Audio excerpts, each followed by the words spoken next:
Hello everyone, and welcome back to Snowbound Screams. Tonight, we travel into the forgotten backroads of America's mountain wilderness places where light fades, and what remains are stories that refuse to die.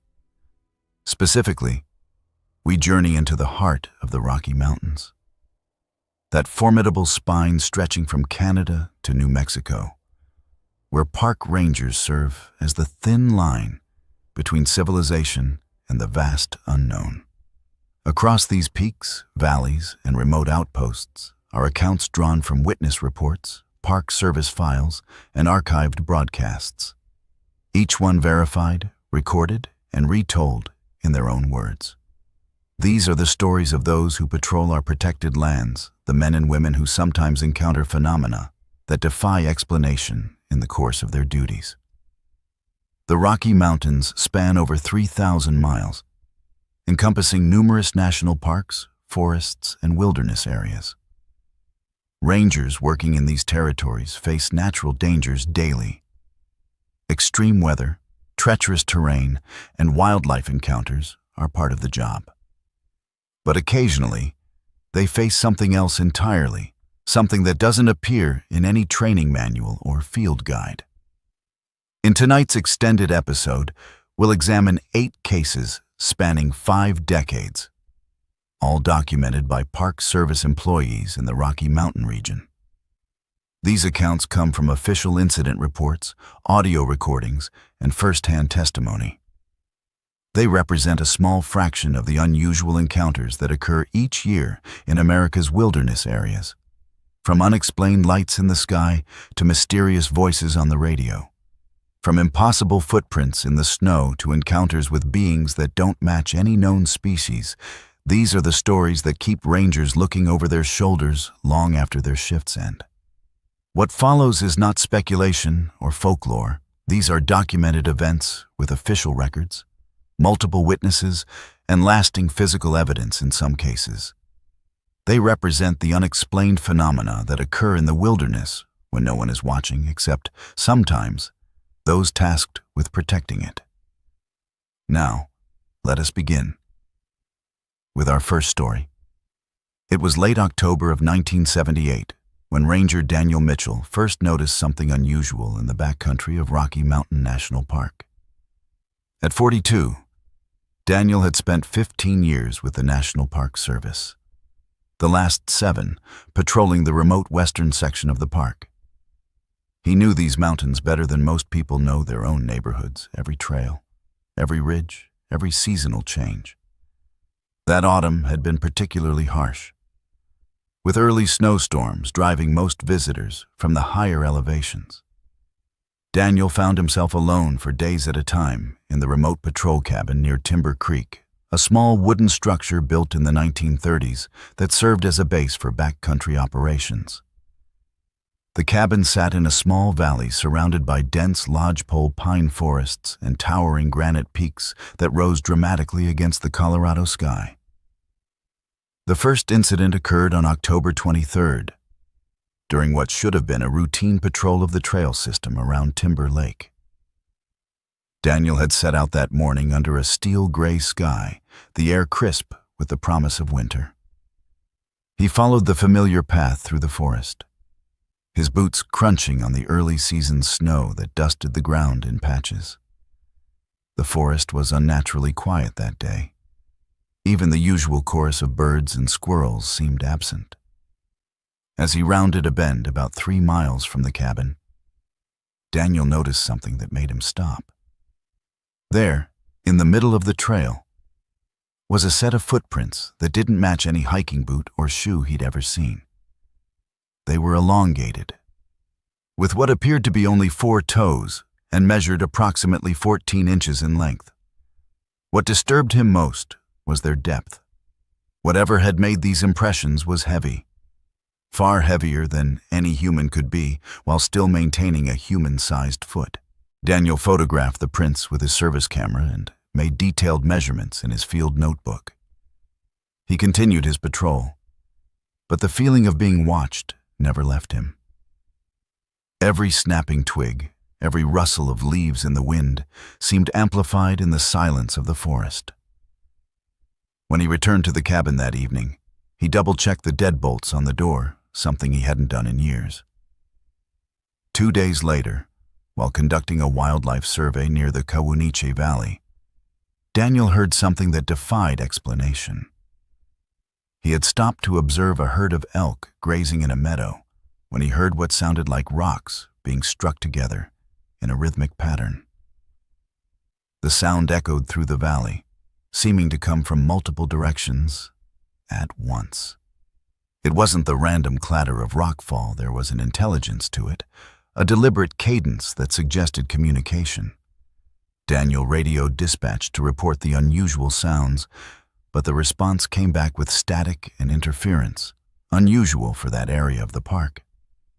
He tried twice more with similar results before giving up and continuing his work. The rhythmic stone clacking continued for nearly an hour before gradually fading into the distance. The following week brought the most disturbing encounter.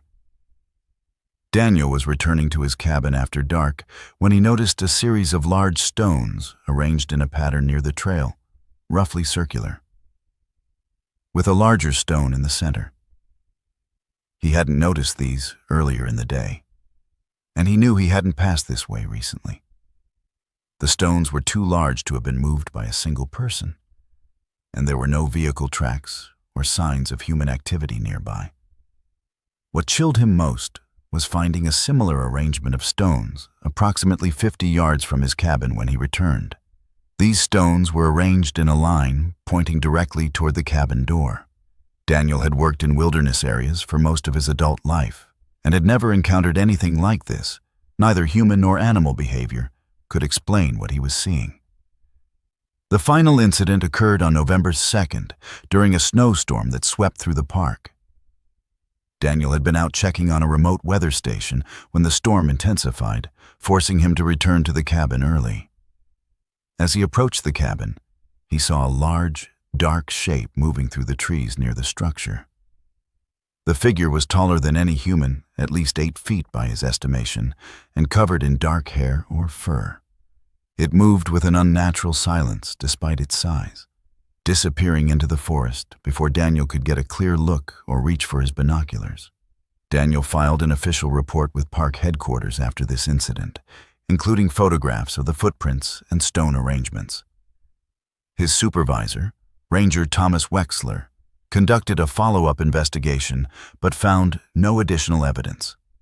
The case was officially logged as unexplained wildlife activity and filed away. Daniel Mitchell continued working for the National Park Service for another 10 years, though he never requested another assignment in the backcountry of Rocky Mountain National Park. In an interview before his retirement in 1988, he said, "I've seen grizzly bears up close, survived avalanches, and dealt with every kind of emergency you can imagine in the wilderness. But whatever was out there that fall that was different. The stone arrangements and unusual footprints have never been satisfactorily explained. Similar reports have surfaced over the years from other rangers working in remote areas of the Rockies, but official acknowledgement remains elusive. The backcountry of Rocky Mountain National Park continues to draw visitors, unaware that something might be watching from the dense forests beyond the trails." It was just after midnight on August 14, 1992, when park communications specialist Rebecca Chen first noticed the anomaly. At 28, Rebecca had been working for the National Park Service for 3 years, stationed at the Communications Center in Rocky Mountain National Park headquarters. Her job involved monitoring radio traffic from rangers in the field, coordinating emergency responses, and maintaining the park's communication systems. That night had been particularly quiet, with only 2 rangers on patrol in the eastern section of the park due to budget cuts that had reduced nighttime staffing. The summer season had been busy, but this particular Tuesday night saw fewer visitors than usual, with most campgrounds reporting only 60–70% occupancy. At approximately 12:17 a.m., Rebecca picked up an unusual transmission on a frequency reserved for Park Service operations. The signal was weak but clear, a series of rhythmic clicks and tones that didn't match any known communication protocol. She checked her logs to confirm no authorized operations were using that frequency, then attempted to identify the source through direction-finding equipment. What she discovered was troubling. The transmission appeared to be originating from the area around Crystal Lake, a remote location approximately 12 miles from the nearest road. No rangers were currently assigned to that area, and no backcountry permits had been issued for that region in the past week. The signal continued for approximately 17 minutes before ceasing abruptly. Rebecca documented the incident in the communications log and notified her supervisor, Communications Director Raymond Walsh. Raymond instructed her to continue monitoring the frequency, but not to attempt contact unless the signal returned. He also requested that she file a formal incident report, which she did the following morning. The mysterious transmission returned 3 nights later, this time lasting nearly 30 minutes. Rebecca again attempted to pinpoint the location, which appeared to be the same area around Crystal Lake. What disturbed her most was the complexity of the signal. It seemed to contain patterns and repetitions that suggested intelligent origin rather than random noise or equipment malfunction. On the third occurrence, August 20th, Rebecca decided to record the transmission using Park Service equipment. The recording captured approximately 25 minutes of the unusual signal, which consisted of varying sequences of clicks, tones, and what sounded like faint vocalizations beneath the primary sounds. When analyzed later by audio specialists, the recording revealed mathematical patterns in the signal structure, though no meaning could be deciphered. The most unsettling aspect of these transmissions was what happened when Rebecca attempted to establish contact. On 2 occasions, she transmitted standard identification signals on the frequency, which resulted in immediate cessation of the mysterious broadcast. The silence that followed felt deliberate, as if whatever was transmitting had heard her and chosen to stop. On August 24th, Park Rangers Michael Donovan and Sarah Jenkins were dispatched to investigate the Crystal Lake area. They found no signs of recent human activity, no footprints, no campfire remains, no equipment. What they did discover was unusual: a series of metal stakes driven into the ground in a geometric pattern near the lake's edge.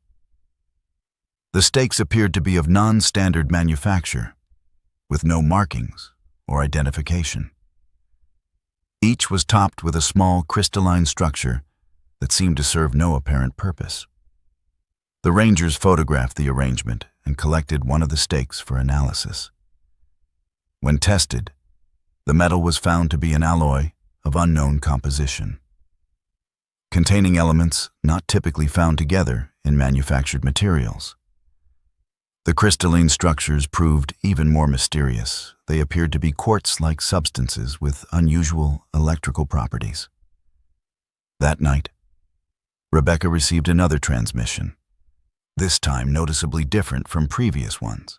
The signal was stronger and contained what sounded like distorted speech, though no recognizable words could be identified. The transmission continued for approximately 40 minutes before ending abruptly. When Rebecca checked her equipment afterward, she found that the direction-finding system had been recalibrated to point away from Crystal Lake, toward the more remote areas of the park's Mummy Range.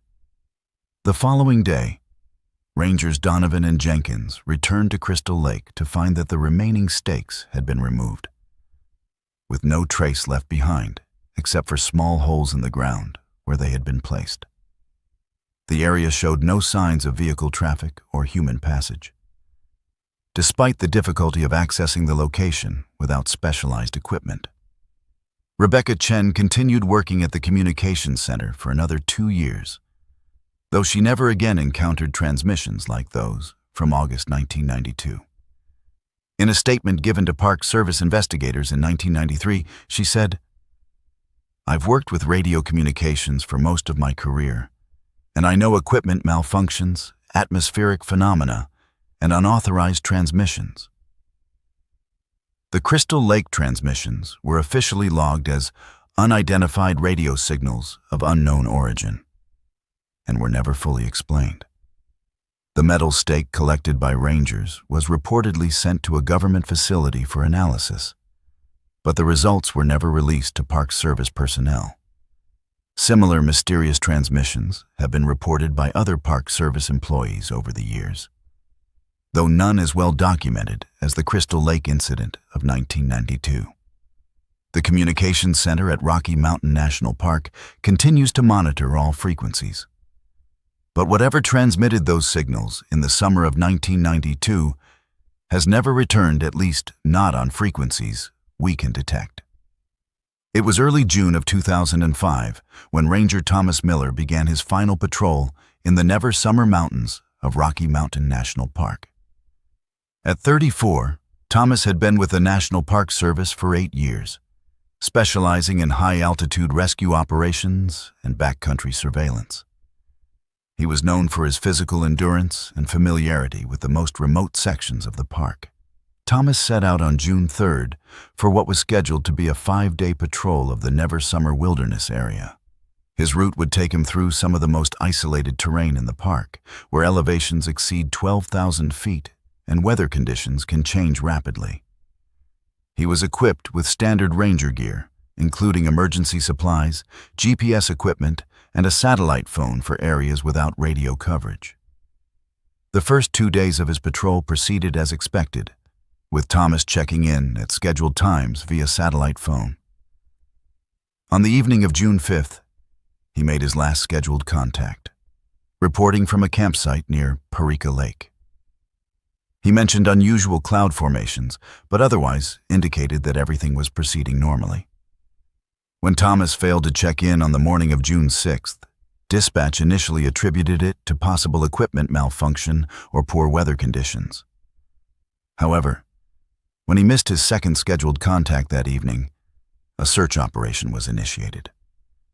By morning, a full-scale search effort was underway, involving Park Service personnel, volunteer search and rescue teams, and aircraft from the Colorado Army National Guard.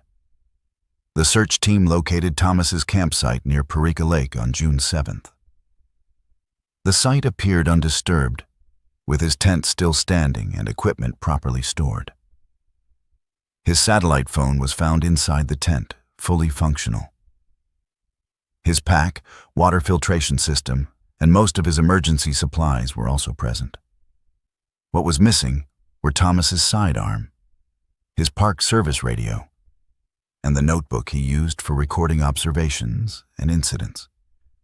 Search teams followed what appeared to be tracks leading away from the campsite toward the ridge above Parika Lake.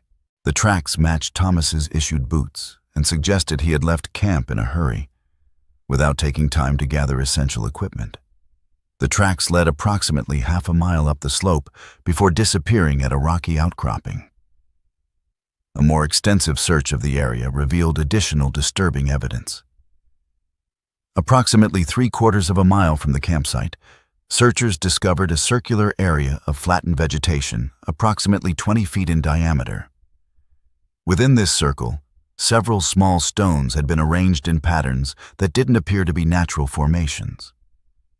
Most unusual were 3 sets of footprints within the circle, one matching Thomas's boots, and 2 others that were non-human in appearance, showing what appeared to be 4-toed impressions with a stride length estimated at over 6 feet. The search expanded over the following days, eventually covering more than 50 square miles of rugged terrain.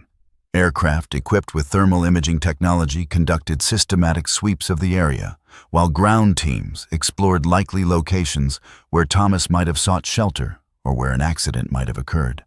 Despite these efforts, no trace of Thomas Miller was found beyond the initial evidence at his campsite. The investigation into Thomas's disappearance revealed several unusual details. According to weather records, Conditions in the area had been relatively mild on the night of June 5th to 6th, with no storms or extreme temperature drops that might explain an emergency departure from camp. Wildlife activity in the area appeared normal, with no evidence of aggressive animal behavior. Perhaps most troubling were reports from other visitors to the area. 2 backpackers who had been camping approximately 3 miles from Thomas's location reported seeing unusual lights in the sky on the night of his disappearance. They described silent, pulsating lights that moved in patterns inconsistent with aircraft or natural phenomena. Another group reported hearing what sounded like whispering voices on the wind, though they attributed this to atmospheric conditions. The official search for Thomas Miller was officially suspended on June 20th, though periodic checks of the area continued for several months. The case was classified as unexplained disappearance and remains open with the National Park Service and the Larimer County Sheriff's Office. Thomas Miller was never seen again. His Park Service locker contained only personal items and clothing. His apartment in Estes Park showed no signs of disturbance or preparation for an extended absence. Bank accounts and credit cards showed no activity after June 5th, 2005. Friends and colleagues described him as dedicated to his work and emotionally stable, with no reason to abandon his position or disappear voluntarily.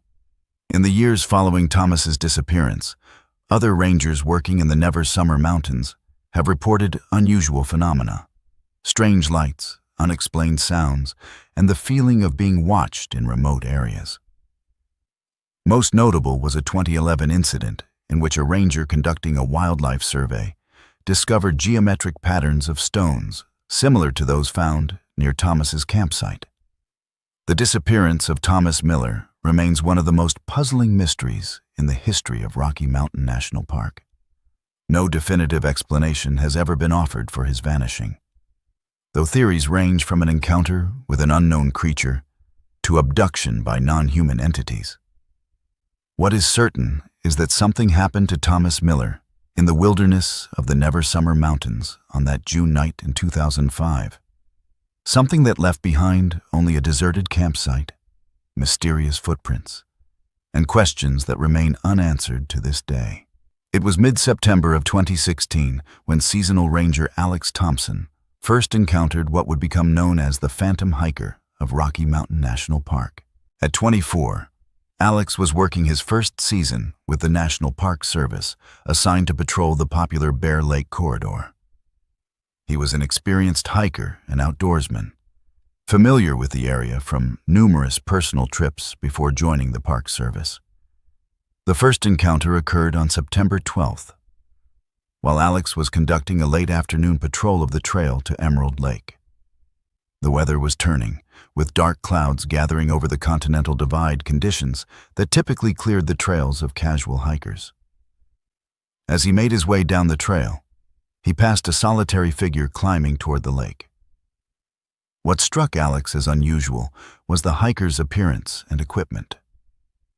The man appeared to be in his 60s, with a full white beard and wearing what looked like outdated wool clothing, rather than modern synthetic materials. His backpack seemed old-fashioned, made of canvas rather than nylon, and his boots appeared to be leather rather than the lightweight hiking footwear common today. Alex exchanged a brief greeting with the hiker, who responded with a nod but did not speak.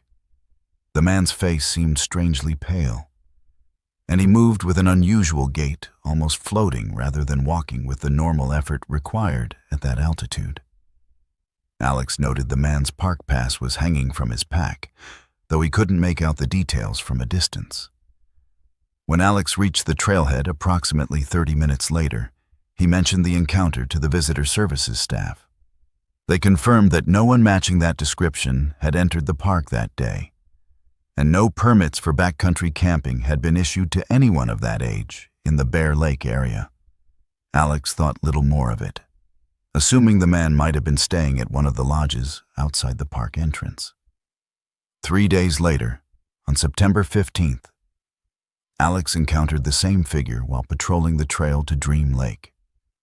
This time, the weather was clear and sunny, with dozens of hikers on the trail. The white-bearded man appeared again, wearing the same wool clothing and carrying the same old-fashioned pack. He seemed not to notice the other hikers, who in turn paid him no attention. Alex approached the man to check his park pass, as was standard procedure for rangers. When he drew within 10 feet, the man stopped and turned to face him. Alex would later describe the encounter as deeply unsettling. The man's eyes seemed almost translucent, and his skin had an unnatural quality, like old parchment. When Alex asked to see his park pass, the man simply smiled and continued walking, disappearing around a bend in the trail, despite there being no side paths in that section. Alex reported the encounter to his supervisor, Ranger Jennifer Walsh, who suggested he might be mistaken about the man's appearance. Jennifer had worked in the park for over 20 years and had never encountered anyone matching this description. She agreed to accompany Alex on his patrol the following day to see if they might spot the unusual hiker. On September 16th, Alex and Jennifer patrolled the Bear Lake corridor together. They encountered the white-bearded man 3 times during their patrol, first near Nymph Lake, then again on the trail to Lake Hayaha, and finally near the trailhead at Bear Lake. Each time, the man appeared to be moving in a direction that made no geographical sense, sometimes appearing ahead of them on the trail, despite having just been seen walking in the opposite direction. The most disturbing encounter occurred when Jennifer attempted to speak with the man near Bear Lake. As she approached, the man turned and looked directly at her, then simply vanished between 2 large boulders where there was no place to hide. Both rangers searched the area thoroughly, but found no trace of the man or any path he might have taken. Following these encounters, Alex began researching the history of the Bear Lake area. He discovered that in 1947, a hiker named Arthur Whitman had disappeared while hiking alone in the area. Whitman was 63 years old at the time of his disappearance, with a distinctive white beard. He was an experienced outdoorsman who frequently hiked in the mountains wearing traditional wool clothing and carrying a canvas pack exactly like the figure Alex had encountered. What Alex found most chilling was a photograph of Arthur Whitman. In the park archives, it bore an uncanny resemblance to the man he had seen on the trail. The photograph showed Whitman standing near Bear Lake, wearing the same distinctive clothing and carrying the same type of pack as the phantom hiker. Over the following weeks, several other park employees reported encounters with the white-bearded man. A visitor services employee saw him standing near the entrance station, apparently looking at a map before disappearing when she approached to offer assistance. 2 maintenance workers reported seeing him walking along the road near Sprague Lake in the early morning hours, despite there being no footprints in the dew on the grass. The most dramatic encounter occurred on October 3rd, when a family visiting the park photographed what appears to be the white-bearded figure standing on a distant ridge above Dream Lake. When they examined the photograph later, they noticed something odd. The figure appeared semi-transparent, as if partially fading into the background scenery. The encounters with the phantom hiker decreased as the season progressed, with the last reported sighting in late October. Alex Thompson completed his seasonal assignment and returned to college, though he maintained an interest in the phenomenon he had witnessed. In 2018, he returned to work at Rocky Mountain National Park and has never again encountered the white-bearded man. The phantom hiker of Bear Lake remains one of the most persistent and well-documented ghost stories in the National Park Service. Multiple employees and visitors have reported encounters with a figure matching Arthur Whitman's description, often in areas where Whitman was known to hike before his disappearance. Whether these encounters represent an actual paranormal phenomenon, collective suggestion, or something else entirely remains open to interpretation. What is certain is that for a brief period in the fall of 2016, something walked the trails of Rocky Mountain National Park. Something that resembled a man who had vanished nearly 70 years earlier, leaving behind only questions and the memory of a white-bearded figure walking silently through the mountain mist. It was early March of 2011 when Ranger James Foster first documented the unusual lights appearing over the Mummy Range in Rocky Mountain National Park. At 41, James had been working as a night patrol ranger for 3 years, responsible for monitoring the park's more remote areas after dark, when most visitors had departed. The first incident occurred on March 3rd. While James was conducting a routine patrol of the Trail Ridge Road area, which was closed for the winter season. At approximately 9:47 p.m., he noticed a series of lights moving in formation above the distant peaks of the Mummy Range. The lights appeared to be spherical and emitted a pale blue glow, unlike any aircraft lighting he had ever seen. James stopped his vehicle and observed the phenomenon for approximately 12 minutes. The lights moved in precise geometric patterns, forming triangles, squares, and more complex shapes before dispersing and reassembling. There was no sound associated with the lights, and they moved with a smoothness that seemed to defy conventional aerodynamics. Using his Ranger binoculars, James could see that the lights were not attached to any visible craft or structure. They appeared to be self-contained luminous objects that moved independently, but in coordination with each other. He estimated their altitude to be approximately 2,000–3,000 feet above the mountain peaks, well below the minimum altitude for authorized aircraft in the area. James radioed dispatch to report the sighting, but the response came back with significant interference, unusual for that location. When he attempted to photograph the lights with his service camera, the images showed only darkness, as if something was blocking the light from reaching the camera sensor despite being clearly visible to his eyes. The following night, James was on patrol in the same area when the lights appeared again, this time closer to his position. He observed them for nearly 20 minutes, noting their precise movements and unusual characteristics. On this occasion, he attempted to track them using the Ranger vehicle's speed radar system, which registered movement but gave inconsistent readings, suggesting the lights were moving at speeds that varied dramatically from stationary to several hundred miles per hour in an instant. James documented both sightings in his patrol log and filed an official incident report with park headquarters. His supervisor, District Ranger Maria Rodriguez, reviewed the report and forwarded it to the regional office, where it was classified as unexplained aerial phenomena, and filed with similar reports from other national parks. The lights appeared again on March 7th, this time witnessed by 2 additional rangers, Michael Chen and Sarah Williams, who were conducting wildlife monitoring work in the area. All 3 observed the lights for approximately 15 minutes, noting similar characteristics to James's previous sightings.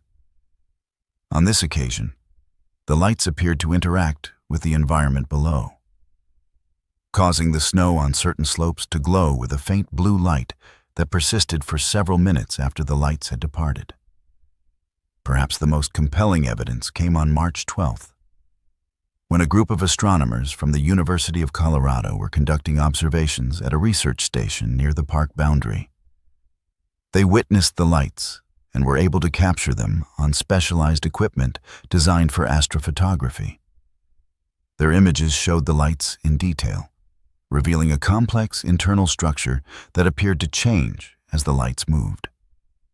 The astronomers' analysis of the lights revealed several unusual characteristics. They appeared to emit light in wavelengths outside the visible spectrum. They moved with instantaneous acceleration that should have been impossible for physical objects. And they seemed to respond to environmental factors such as wind and atmospheric pressure in ways that suggested intelligence rather than random movement. Following the astronomers' report, the Federal Aviation Administration conducted an investigation of the sightings. They confirmed that no authorized aircraft were operating in the area during the times of the sightings, and radar installations showed no corresponding contacts. The official FAA report concluded that the phenomena remained unidentified, but posed no threat to aviation safety. The lights continued to appear intermittently throughout March 2011, with sightings logged on March 15th, 19th, 22nd, and 28th. Each sighting followed similar patterns, with the lights appearing in the evening hours and performing complex maneuvers before disappearing. No satisfactory explanation was ever offered for the phenomena, though theories ranged from experimental military aircraft to extraterrestrial visitation. What makes the Mummy Range lights particularly compelling is the credibility of the witnesses and the quality of the documentation. Multiple trained observers, including park rangers, astronomers, and scientists, witnessed the phenomena over an extended period. Photographic and video evidence, while limited, supports the eyewitness accounts.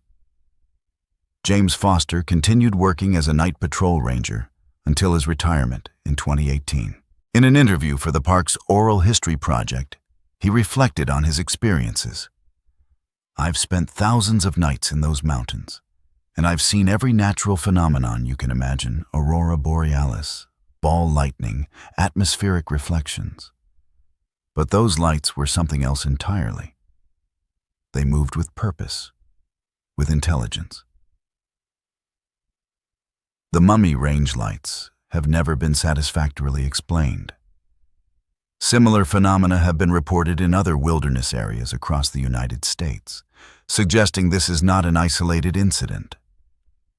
What the lights represent remains a mystery: experimental technology, natural phenomena not yet understood, or something else entirely. What is certain is that for a brief period in the spring of 2011, something unusual appeared in the skies above Rocky Mountain National Park.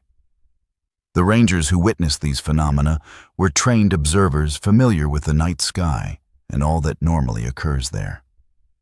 What they saw defied explanation, leaving behind only questions and the memory of silent blue lights dancing in the mountain darkness.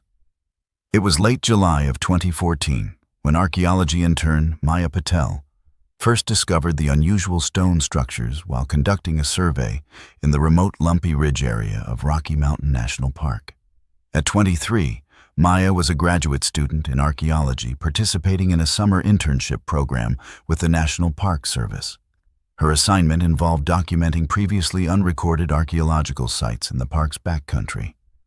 The first structure was discovered on July 22nd, while Maya was surveying a remote area near Twin Owls, a distinctive rock formation accessible only by a strenuous hike from the nearest trailhead.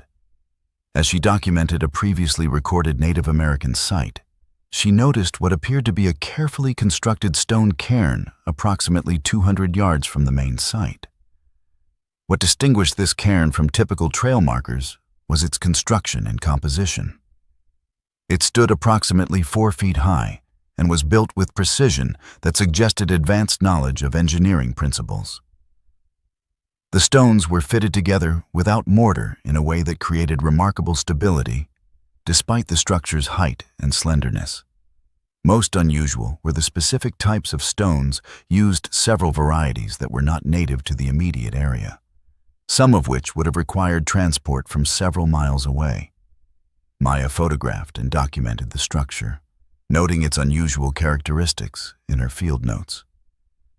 She initially suspected it might be an undocumented historic or prehistoric feature, though its construction differed from known Native American or early European settlement patterns in the region. 2 days later, while surveying an area approximately 3 miles from the first discovery, Maya found a second structure, this one more complex than the first. It consisted of a circular arrangement of standing stones approximately 15 feet in diameter, with a central pillar stone carved with what appeared to be geometric patterns and symbols. The carvings were weathered but distinct, showing a level of craftsmanship that seemed unusual for the region. What disturbed Maya most was discovering that the central pillar stone was composed of granite that did not match any known formations in the immediate area. Analysis of the stone's mineral composition suggested it had originated from a location at least 20 miles away, raising questions about how it had been transported to this remote location without leaving evidence of quarrying or dragging. Maya reported her discoveries to her supervisor, park archaeologist Dr. Robert Harrison, who accompanied her to the sites on July 26th. Dr. Harrison had worked in Rocky Mountain National Park for over 15 years and was familiar with all previously recorded archaeological and historical sites in the area. He confirmed that the structures did not match any known cultural tradition in the region. The most perplexing aspect of the structures was their apparent age. Weathering patterns suggested they had been exposed to the elements for at least several decades, possibly much longer. Yet there were no records or oral traditions of their construction among local Native American tribes or early European settlers in the area. On July 29th, Maya and Dr. Harrison discovered a third structure while conducting a systematic survey of the area between the first two discoveries. This one was the most elaborate, yet a series of stone platforms arranged in terraces along a hillside, with what appeared to be alignment features that corresponded to specific celestial events. The platforms showed evidence of fire markings in specific locations, suggesting they may have been used for ceremonial purposes. What made this discovery particularly intriguing was finding a small stone tablet at the highest platform, inscribed with a series of symbols that did not match any known writing system. The tablet was composed of a dark, dense stone that Dr. Harrison identified as possibly basalt, though not from any known local formations. The archaeological team expanded their survey area, eventually discovering a total of 7 structures spread across approximately 5 square miles of rugged terrain. All shared similar construction characteristics and appeared to be part of a single complex or system, though their purpose remained unclear. The investigation took an unusual turn on August 5th, when the team discovered that several of the structures appeared to have been modified or added to recently. New stones had been incorporated into existing arrangements, and fresh tool marks were visible on some surfaces. Yet there were no footprints, vehicle tracks, or other evidence of human activity in the area.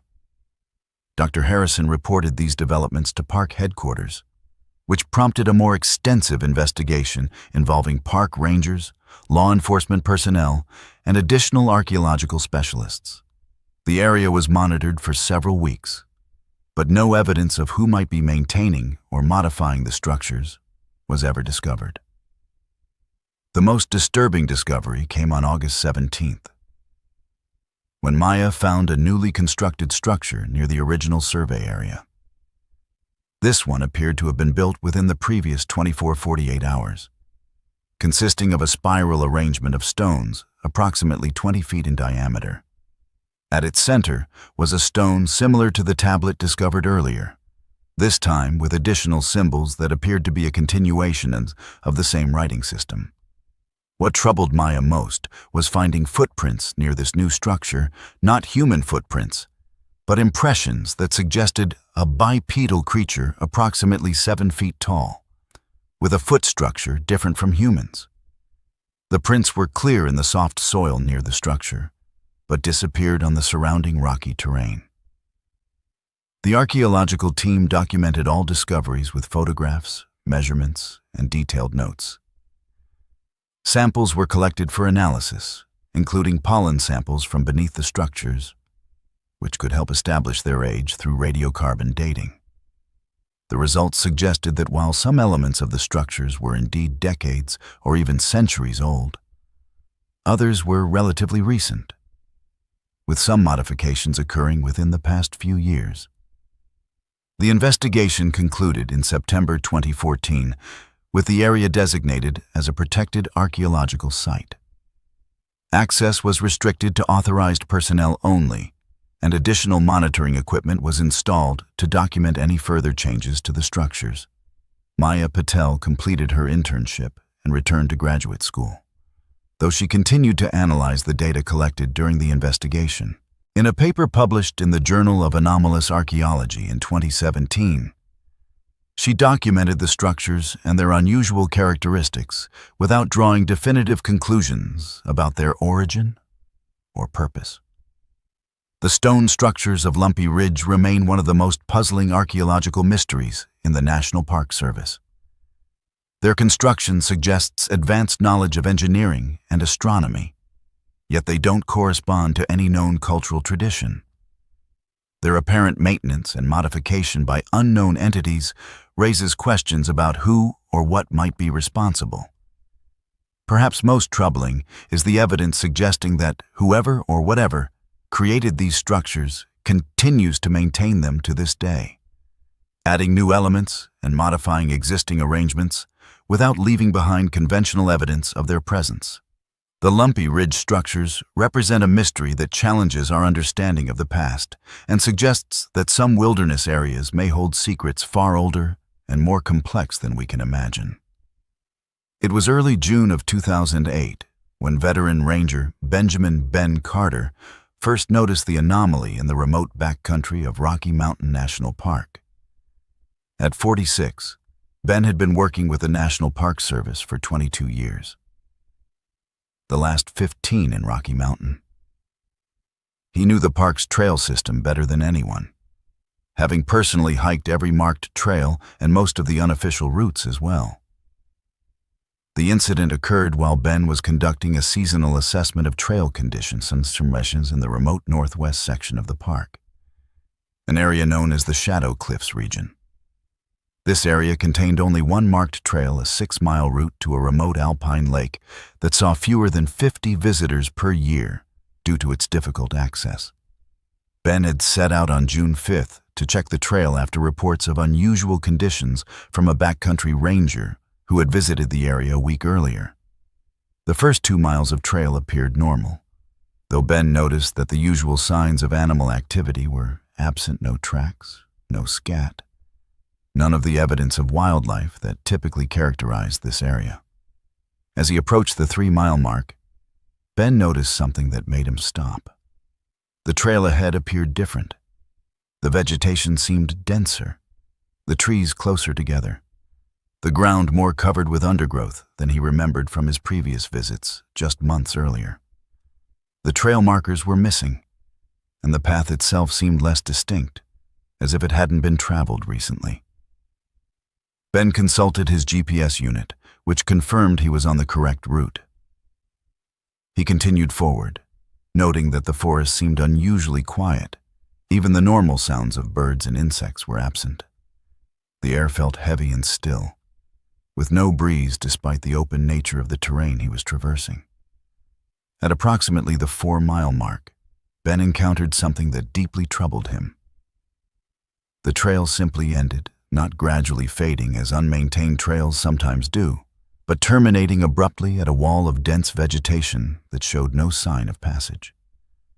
He checked his GPS again, which indicated he should be in the middle of the trail, with approximately 2 miles remaining to reach the lake. Ben spent nearly an hour searching for any continuation of the trail, finding nothing but dense forest that showed no evidence of human passage. The vegetation was so thick that passage would require significant effort, with no indication that anyone had attempted it recently. Most unusual was the condition of the forest floor. It was covered with a thick layer of undisturbed moss and leaf litter, suggesting no one had walked there in years. Reluctantly, Ben turned back, documenting the unusual conditions in his field notebook and taking photographs of the area where the trail disappeared. As he made his way back, he noticed that the forest seemed to be changing. Areas that had been open on his way in now appeared more dense, as if the vegetation was actively growing and changing before his eyes. When Ben returned to the trailhead, he checked the trail register, which showed that 2 hikers had attempted the route 3 days earlier, but had turned back after approximately 3 miles, citing unusual trail conditions in their entry. This was consistent with what Ben had observed.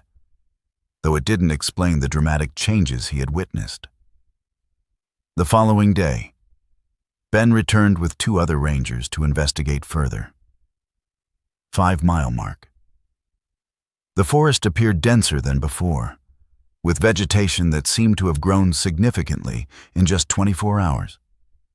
The rangers documented these changes with photographs and GPS coordinates, noting that the transformation seemed to defy normal growth patterns for the native vegetation. They also took soil samples, which later analysis showed to have unusual microbial activity and mineral compositions not typical of the area.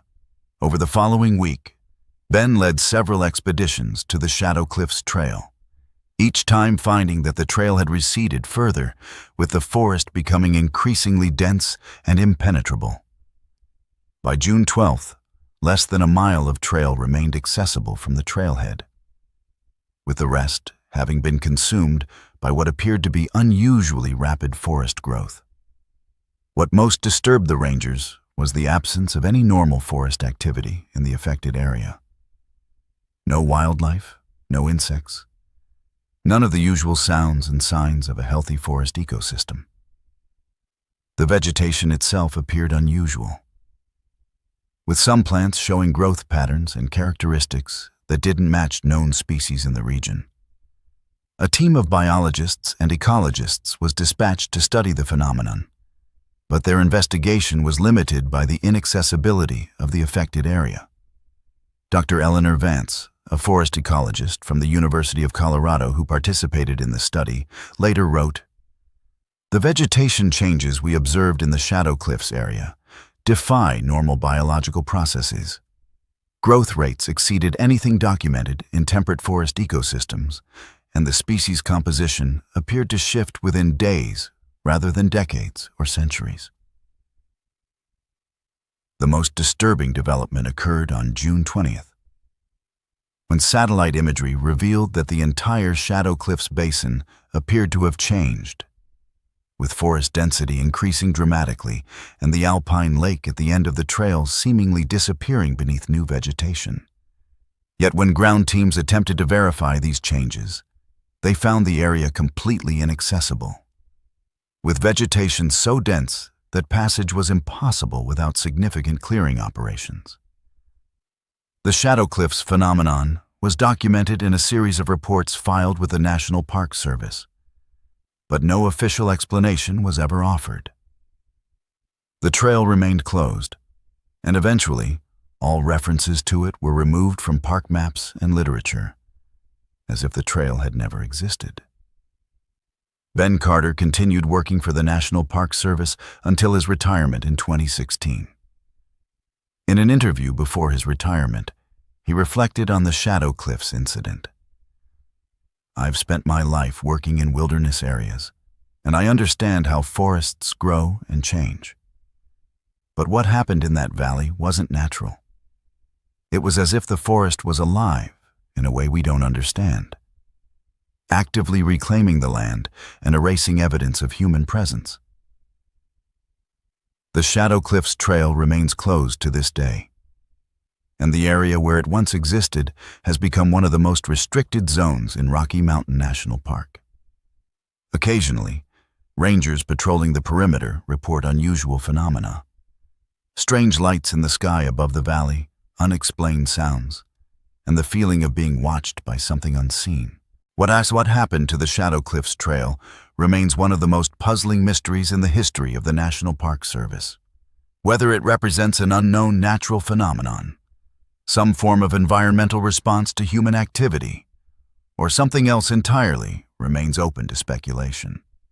What is certain is that for a brief period in the summer of 2008, something extraordinary occurred in the remote wilderness of Rocky Mountain National Park, something that challenged our understanding of forest ecosystems and suggested that nature might possess capabilities beyond our current scientific knowledge.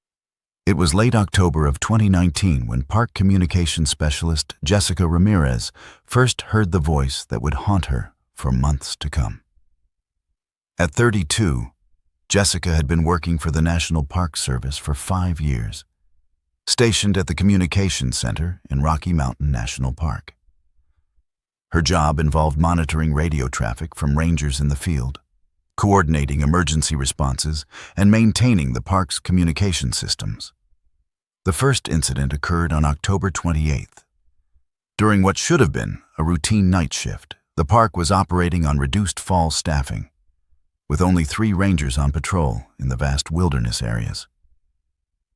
The night was clear and cold, with an early season snow dusting the higher elevations. At approximately 2:17 a.m., Jessica picked up a transmission on the emergency channel used by park rangers. The signal was weak but clear, a voice speaking in calm, measured tones that didn't match any authorized ranger on duty that night. "There's something moving in the trees below the ridge," the voice said. "It's larger than a bear. The way it moves." Jessica checked her console to identify which ranger was transmitting, but the signal appeared to be coming from an unauthorized unit or from a location that wasn't registering on the system. She attempted to respond, but there was only static in return. The transmission continued for approximately 3 minutes, with the voice describing what appeared to be an encounter with an unknown creature. The speaker remained calm throughout, though Jessica detected an undercurrent of tension in the carefully measured words. "It's watching me now," the voice said, "standing at the edge of the trees. Just watching. The eyes reflect the light like a cat's, but they're too high off the ground." Jessica radioed the 3 rangers on patrol to check their status. All 3 responded immediately from their assigned patrol areas, confirming they were not the source of the mysterious transmission. This meant someone was using park service frequencies without authorization, or something else entirely was occurring. The mysterious voice continued its narration for another minute, before ending abruptly with the words, "It's coming toward me now. I have to..." The transmission cut off there, replaced by static that gradually faded to silence. Jessica documented the incident in the communications log and notified her supervisor, Communications Director Mark Thompson, who was conducting a routine check of the communications equipment. Mark reviewed the recording of the transmission and confirmed that it didn't match any known ranger's voice print. The signal characteristics were unusual as well. The transmission appeared to be coming from a location in the remote northwest section of the park, an area where no rangers were currently assigned.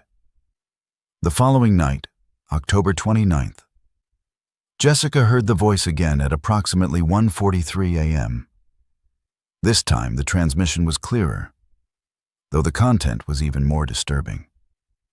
"I found tracks this morning," the voice said calmly, "in the snow near where I saw it last night. 4 toes like a bear, but the shape is wrong, too narrow. And the stride..." Jessica again attempted to identify the source of the transmission, but the signal seemed to be moving, sometimes appearing to come from multiple directions at once. When she attempted to triangulate the position, the results were inconsistent, suggesting either equipment malfunction or something that defied normal radio transmission patterns. "I've been a ranger for 15 years, the voice continued. "I know these mountains. I know every animal that lives here. But whatever made those tracks, it's not in any guidebook." The transmission continued for approximately 5 minutes before ending as abruptly as it had begun, with the voice simply saying, "It's getting closer. I can hear it moving through the trees now." Jessica contacted the ranger on duty in the general area where the signal appeared to be originating. Ranger David Chen reported no unusual sightings or sounds, though he agreed to patrol the area more thoroughly. David found no evidence of unusual tracks or any other signs that might explain the mysterious transmissions. The voice returned on October 31st, this time at approximately 3:22 a.m. The transmission was weaker than before, with significant background noise that sounded like wind rustling through trees. "I've been following it for 2 days now," the voice said, sounding strained for the first time. "Or maybe it's been leading me. I'm deeper into the backcountry than I've ever been. The terrain here..." Jessica noted that the signal characteristics suggested the transmitter was at a higher elevation than previous transmissions, possibly in the remote Mummy Range area where few rangers ever ventured. "It knows I'm here," the voice continued. "I can feel it watching me, even when I can't see it. Last night, something passed my camp, something large that moved without making a sound." The transmission continued for several more minutes, with the voice describing what sounded like a prolonged pursuit through the wilderness. Jessica found herself listening intently, despite knowing this was likely some form of unauthorized transmission or elaborate hoax. "I'm running low on supplies now," the voice said. "My radio is failing. I don't think I'll make it back to the trailhead. If anyone hears this, tell my wife I love her. Tell her..." The transmission cut off abruptly, replaced by static. Jessica waited, hoping for more. But there was only silence. She documented the incident and notified her supervisor, who by now was taking these transmissions seriously enough to consider a search operation. The most disturbing aspect of these transmissions was their authenticity. The voice used terminology and references that only an experienced park ranger would know. The descriptions of terrain, wildlife, and park procedures were all accurate. Yet no ranger was missing, and no unauthorized personnel had been reported in the area. The voice never transmitted again after October 31st, despite Jessica monitoring the frequencies carefully for the remainder of her shift. A search of the area where the final transmission appeared to originate revealed no evidence of recent human activity, no footprints, no campsite, no sign of anyone having been there recently. Jessica continued working at the communications center for another year before transferring to a different park. In a statement given to Park Service investigators, she said, "I've worked with radio communications for most of my career, and I know hoaxes, equipment malfunctions, and unauthorized transmissions. This was different. The voice was real. The fear, the exhaustion, the professionalism, even in a crisis. Someone was out there in those mountains, facing something they couldn't explain." The mysterious voice on the radio was officially logged as unidentified transmissions of unknown origin and was never fully explained. No ranger was ever reported missing during that time period, and no evidence was found to suggest anyone had been in the remote areas described in the transmissions. Similar mysterious transmissions have been reported by other Park Service employees over the years, though none as detailed or persistent as those from October 2019. The Communications Center at Rocky Mountain National Park continues to monitor all frequencies, but whatever voice transmitted those messages in the fall of 2019 has never returned, at least not on frequencies we can detect. The American landscape remains vast and unknowable, especially in the wilderness areas protected by our national park system. The Rocky Mountains, with their towering peaks and remote valleys, continue to hold secrets that defy explanation, despite our best efforts to understand and document them. The stories we've explored tonight represent only a fraction of the unusual encounters reported by Park Service employees over the decades. From unexplained footprints to mysterious lights, from stone structures of unknown origin to voices on the radio, these accounts suggest that something beyond our current understanding exists in the wilderness areas we've set aside to protect. What makes these encounters particularly compelling is the credibility of the witnesses, trained observers familiar with the natural environment and all that normally occurs within it. Park rangers, archaeologists, communication specialists, these are professionals trained to observe, document, and explain natural phenomena. Yet each of the cases we've examined tonight left even these experienced experts without satisfactory explanations.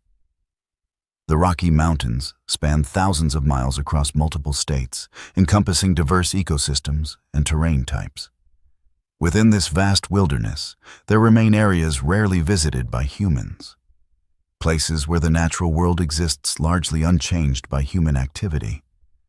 It is in these remote areas that most of the unusual encounters occur, suggesting that whatever lies beyond our understanding prefers the solitude of the wilderness. Perhaps most intriguing is the consistency of certain elements across different accounts. The mysterious footprints with 4 toes, the stone structures of unknown origin, the lights that move with impossible precision. These elements appear in multiple reports from different locations and time periods, suggesting they may be part of a larger phenomenon that we have yet to comprehend. The National Park Service continues to document unusual encounters in official reports, though most are classified as unexplained phenomena and filed away without further investigation. Budget constraints, practical limitations, and the pressure to focus on more immediate concerns often mean that these mysteries remain unexplored, left to accumulate in dusty archives and forgotten files. Yet the encounters continue to this day, with Park Service employees occasionally reporting experiences that defy conventional explanation. Most choose not to share these stories publicly, concerned about professional credibility or the possibility of being assigned to less desirable positions. But in quiet conversations, around campfires, or in break rooms, the stories are passed from one generation of park employees to the next. What these stories represent remains open to interpretation. Unexplained natural phenomena, experimental technology being tested in remote areas, encounters with species not yet recognized by science, or something else entirely, something that exists beyond the boundaries of our current understanding. The wilderness areas protected by our national parks serve as reservoirs of biodiversity, natural beauty, and ecological balance. They may also serve as reservoirs of mystery, places where the unknown can still exist, far from the developed world's lights and noise. In these vast spaces, there remain corners that have rarely seen human footprints, valleys that have never been fully explored, peaks that have never been climbed. Perhaps this is as it should be. The presence of mystery in our world reminds us of how much we have yet to learn, how much remains beyond our understanding. The Rocky Mountains have stood for millions of years before human arrival and will likely stand for millions more after we are gone.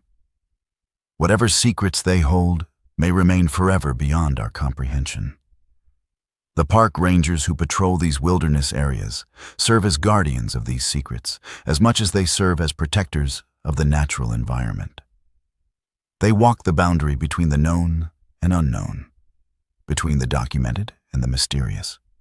Occasionally, they glimpse what lies beyond that boundary, experiences that change their understanding of the world and leave them with questions that may never be answered. If you or someone you know has a true story to share about unusual encounters in our national parks or wilderness areas, leave it in the comments below. These stories deserve to be documented and remembered, even if they defy explanation. Thank you for watching Snowbound Scream.